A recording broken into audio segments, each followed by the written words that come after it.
Newcastle visit almost 90 years, and they're faced by a heavy pitch and a Portsmouth side really trying to wash the taste of a bitter disappointment of last Saturday's cup defeat by Southampton in injury time here, trying to wash that taste away.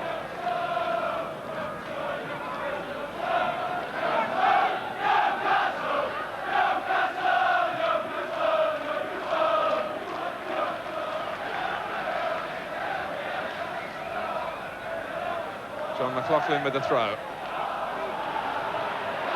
And we're getting to know Kenny Wharton quite quickly. The free kick taken quickly too.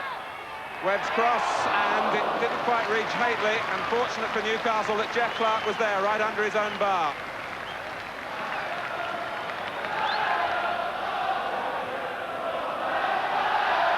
Newcastle almost caught cold by a quickly taken free kick that sent Webb away.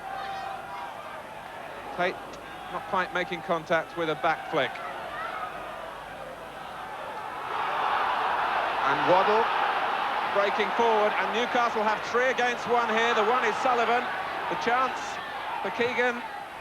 The goal for Keegan. In the 3rd minute.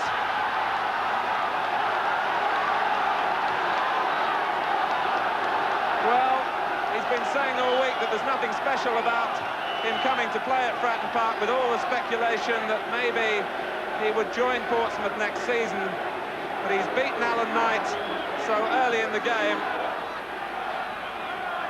with Waddle breaking quickly, and Portsmouth all over the place at the back. Only Sullivan there, and maybe not the strongest shot that Keegan's ever hit, but it beat the goalkeeper at the near post.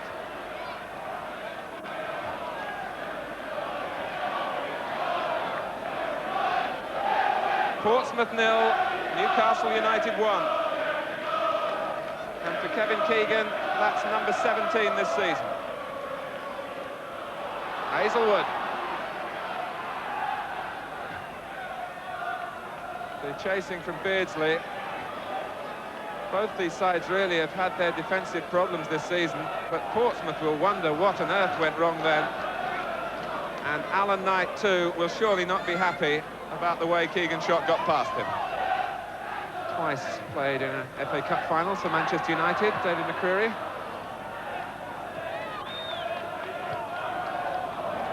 Rather overhit by Morgan, and Tate had to turn.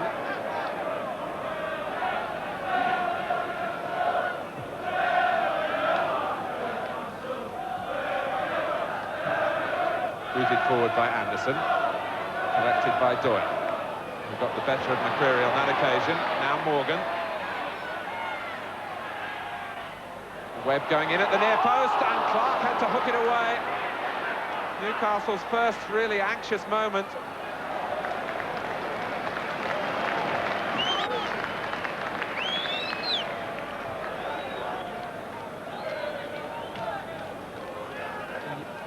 Useful cross from Morgan, played into the space behind the defenders, and the goalkeeper was caught in 2 minds.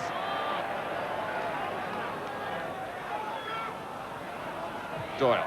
And will the ball hold up for Haitley? Woods got into the middle, and Carr claims it again, and that was a much better catch from the goalkeeper. The ball was coming away from him. Kevin Carr, who broke his arm on the opening day of the season at Leeds, has only just got back in the side. And Haitley, who's got plenty of pace to go with his work in the air, got a deep cross in, and Carr made the catch. In some ways, Kevin Dillon epitomising Portsmouth's inconsistencies this season. Certainly a match winner on his day. Dermot missed it, Dillon collected.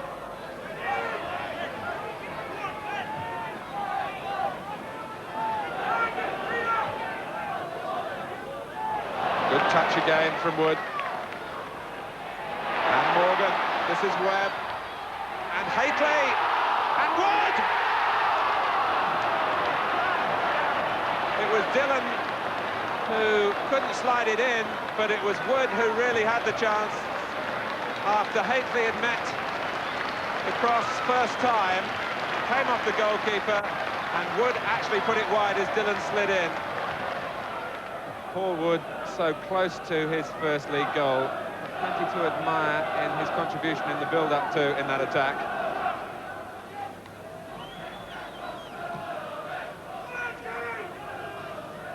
Ten minutes of the first half remaining. Waddle.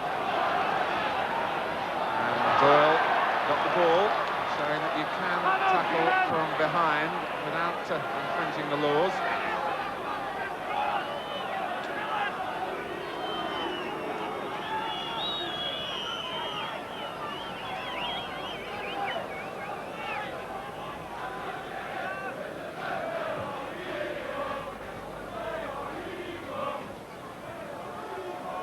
Keegan from Ryan's header. Beardsley. Keegan again. And Ryan, a splendid move, just like the finish. Keegan sending the whole of the Portsmouth defence the wrong way. Because McDermott was to Keegan's right, it was Ryan coming behind Keegan. And the finish was tame, to say the least. In the middle of the picture there, Ian McCall, many of you remember as a former Newcastle goalkeeper.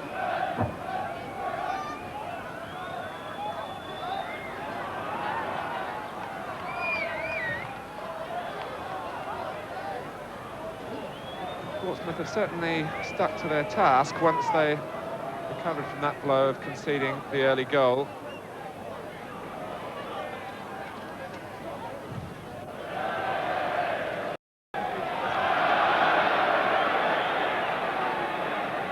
Ryan in trouble for...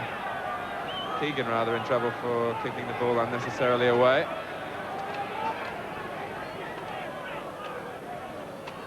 But Keegan is away here.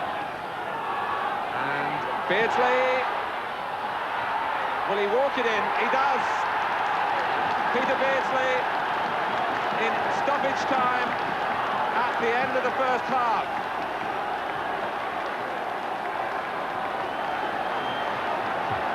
Alan Knight came off his line, but not quickly enough for Portsmouth. And Beardsley was able to pick a route into the back of the net. Keegan involved again. Now, this was the race that Knight lost, and Beardsley kept his composure. And Newcastle go off at half-time, leading by 2-0. Keegan after 3 minutes. Paul Wood missing the best chance, but one that came to him quickly when the score was 1-0. But Peter Beardsley has put a different complexion on things now. Half-time at Fratton Park, it's Portsmouth 0, Newcastle United 2.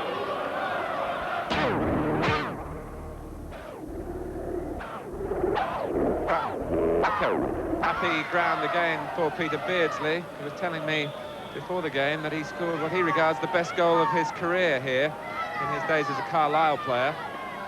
And now his goal in stoppage time at the end of the first half has given Newcastle a really firm grip as they look to complete the double over Portsmouth. McCreary. Doyle. And Hateley. This time as they look for the flag, it stayed down. But Mark Hateley miscued totally.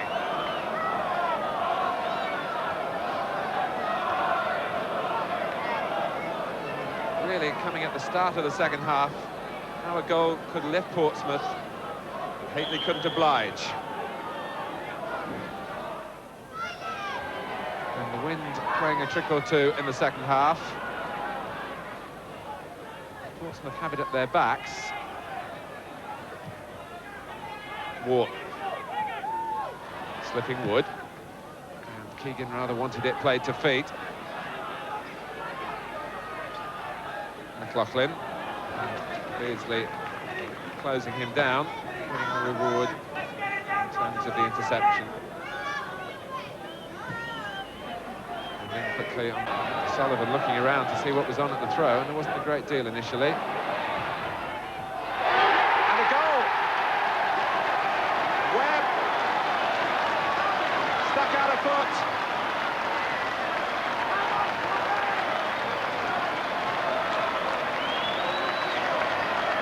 So Sullivan, who had to wait, and found Wood with the throw, and Wood had the shot, and Webb diverted it in.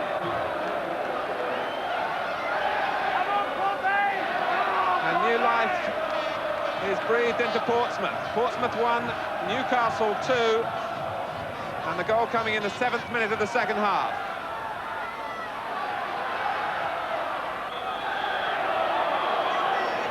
And a touch of opportunism, really, from Neil Webb. And the Fratton Park crowd lifting Portsmouth forward again. Newcastle really did start the second half a little flat-footed.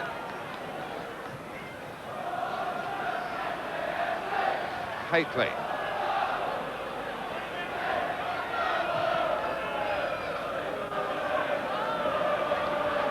And it falls in play for Beardsley, who looks to take on Tate. McLaughlin in the right position to cope with the danger. Sullivan finds Dillon. And he loses out in turn to Waddle. Waddle. He's a dangerous player to lose the ball to, Chris Waddle, because he certainly isn't frightened of taking on defenders. And he'll back his ability with the shot as well. And Newcastle make their substitution. Steve Carney, a defender, replaces John Ryan. But here's Waddle. In turn, examining the fullback, who is Sullivan. And they've left McDermott. And Keegan, the linesman flags. Keegan's celebrations are cut short.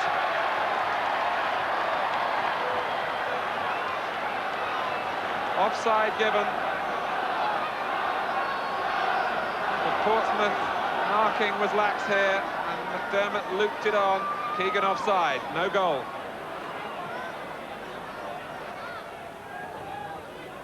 Beardsley. Then Morgan. And Morgan got there first. Wood. The angle is tight, and it was difficult. The roar you heard really was from the other side of the ground, so he didn't quite see it as we did.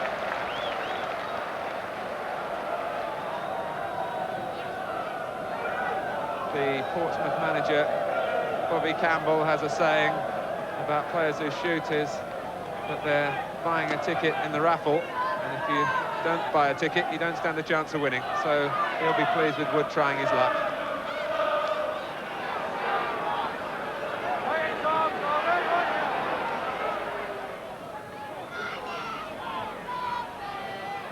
Dillon. Beardsley waving Keegan on. Now it's a race on with Tate. And Tate doing some holding, but Keegan's got the strength. And has Beardsley got the finish? 3-1. They contrived it between the two of them. And Keegan shows his appreciation because it was Beardsley's pass that initially set him on his way. Those from Newcastle can celebrate again.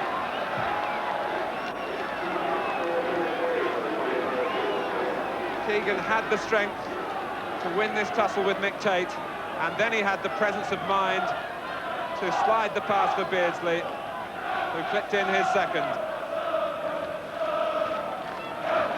So it's Portsmouth, Newcastle United 3, midway through the second half.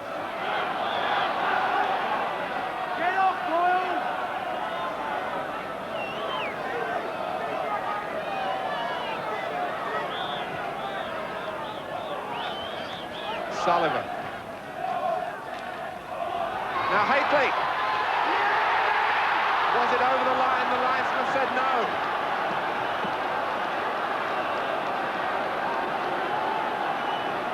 Scramble to safety. How Portsmouth needed this to go in. Carr blocked it, and Wharton was the hero for Newcastle on the line. Waddle. Left Sullivan this time, and Newcastle are outnumbering Portsmouth in this attack. Waddle goes his own way. And Beardsley couldn't quite collect the rebound off the goalkeeper. And Keegan, goal given. They looked at the linesman a second time, but after having one disallowed for offside in this half, Kevin Keegan leaves Alan Knight on his knees, and Newcastle have 4. Waddle had the first chance, and Knight couldn't hang on. Portsmouth's chance to get the ball away passed them by, and Keegan, well, there was a certain suspicion about his positioning, but the linesman saw nothing wrong. It's Portsmouth 1, Newcastle 4. And Kevin Keegan just keeps rolling along. And the Newcastle supporters enjoying their success. Victory now looking assured.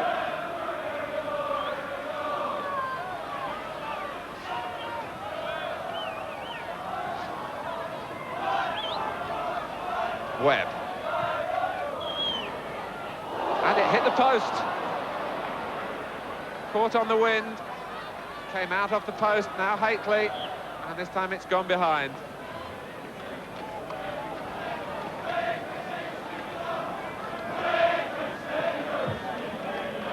There seemed no room for Neil Webb. It was a hopeful cross. He did well to get it in. And the ball struck the far post and came out. Wood. Still Wood. Carney got a foot in, only as far as Webb. Morgan. Webb goes on. Dillon. And a splendid save. I think Dillon thought he'd got it past Kevin Carr's right hand, but the goalkeeper reacted well. Dillon, in fact, taking it away from Webb. Just pushed wide by Kevin Carr. Corner taken. Doyle. And the goalkeeper with a simpler task.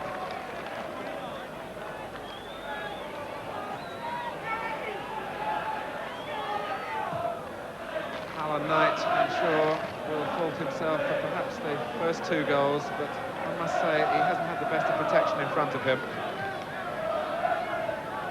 Haitley. And Morgan! Really was fiercely struck. He's the type of player that never concedes to a losing cause, Nicky Morgan. And he produced a shot here that needed an acrobatic save from Carr. And it was Morgan who met it again.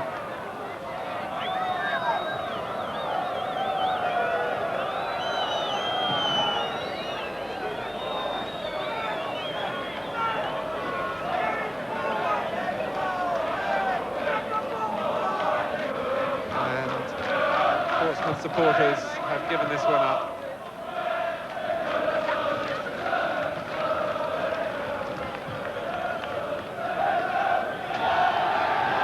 Newcastle complete the double over Portsmouth, who are still looking for a league victory in 1984. 2 goals for Kevin Keegan, and he has also made 2 for Peter Beardsley. It's a marvellous result for Arthur Cox's side, especially knowing that 10 of their remaining 17 second division games are at St James's Park. The final score at Fratton Park, it's Portsmouth 1, Newcastle United 4. Indeed, an important win that for Newcastle, with Sheffield Wednesday and Manchester City both drawing. Newcastle have got games in hand, as you can see. And where the rumour came from, I've got my ideas, obviously. It's absurd. At the time it did, because we're playing Portsmouth on the Saturday and the rumours came out on the Monday or Tuesday. And, you know, I can imagine, I've been in the game long enough to know what these people might have been thinking if I'd have missed a couple of chances, you know? There's absolutely no truth in it. I've had approach from one club who I'm not willing to name. I'm not even thinking about it. I've told them not even to ring me until after May the 14th, which is the last league game of the season. I'm going to go away with my family. I'm going to have a think. There's a million things going through my mind, whether I want to stay on playing in the game, whether I want to finish while I'm at the top, or whether I feel I can stay another year with these people, because these fans have been tremendous to me, and I'd hate to go away and not feel that I've given them value for money, because they're different class, you know. It looked like a promotion-winning side today. If you got up, will that be an important factor in your decision for next season? No, I don't want to really talk too much about it anymore, what I've just said, except I'm going to talk to my wife. There's a lot of other things. It's not just about football, you know, it's about life, which is going to go on a lot longer than football.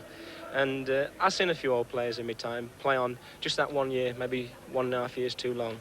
And they'd set standards which they could no longer keep up. And today I think that I can't keep the standards I've set up, then I'll just walk away from it, you know. And today gave me a bit of a boost, because Liverpool, really, playing at Liverpool against that side for about 2 or 3 weeks just destroyed me, because I felt outclassed, maybe for the first time in my life, you know. Well, for a long, long time, since I was a kid. So maybe today will help me bounce back, and I'm delighted for the lads, because we worked hard this week. I'm delighted for the boss, because he's done nothing wrong. But more important than that, I'm delighted for them people you see going on back there, who are, as I said, they're just extra special. And if we can leave them with the Second Division Championship or promotion,